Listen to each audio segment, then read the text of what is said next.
Frankly শুভ, আমি এখন মা হওয়ার জন্য রেডি নই।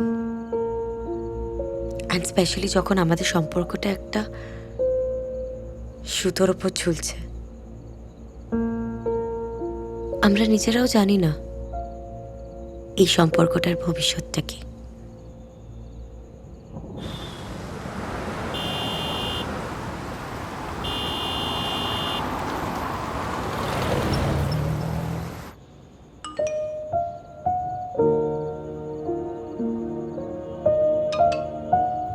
ওয়েট করছিলাম তোমার এসএমএস-এর।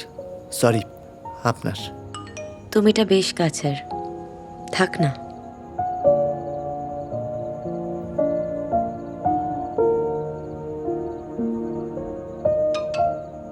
কথা শুনে মনে হচ্ছে আজ ম্যাডামের মন খারাপ। ভার্চুয়ালি তুমি বুঝে গেলে, কিন্তু পাশে থেকেও কেউ বুঝে না।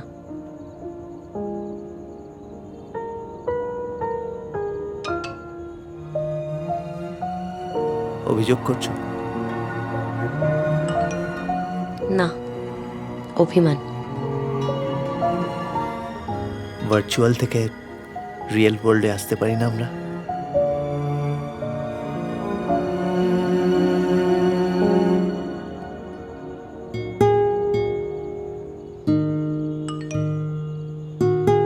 Real world is too complicated.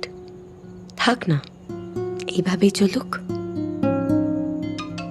তোমার মধ্যে হারানোর খুব ভয়।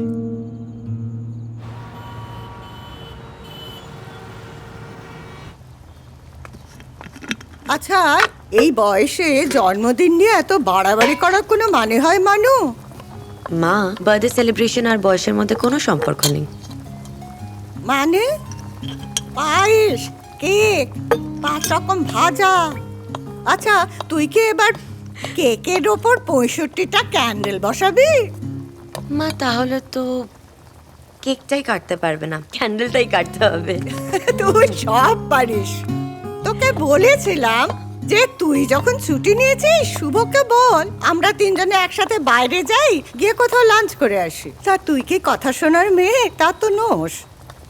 মা, আমি ছুটি নিয়েছি বলে শুভকে ছুটি নিতে হবে এরকম তো কোনো মানে নেই। তুই বলেছিলিস শুভকে?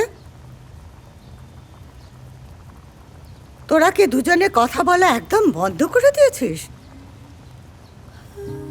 মানু,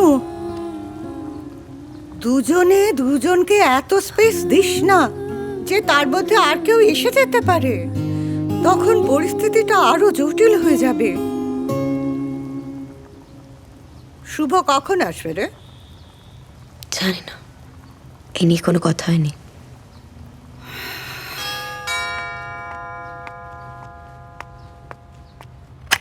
happy birthday.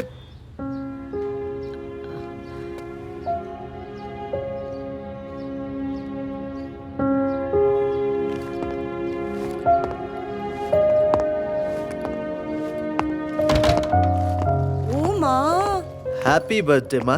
Thank you Shubho. খুব ভালো থাকো, সুস্থ থাকো, আর আমাকে প্রচুর প্রচুর রেসিপিস রান্না করে খাওয়াও। নিশ্চয়, আমি ঠিক জানতাম আমার জন্মদিন তুমি ভুলবে না। এই সারপ্রাইজটা খুব ভালো লেগেছে আমার। আর এটা তোমার জন্য। ও মা, থ্যাংক ইউ সো মাচ। বসো বসো, আমরা কিন্তু সবাই একসাথে লাঞ্চ করব, ঠিক আছে? মা, এত বেশি খেয়ে নিয়েছি না, প্রত্যেকটা রান্না দারুণ। সব মানু করেছে, আমি শুধু হেল্পার।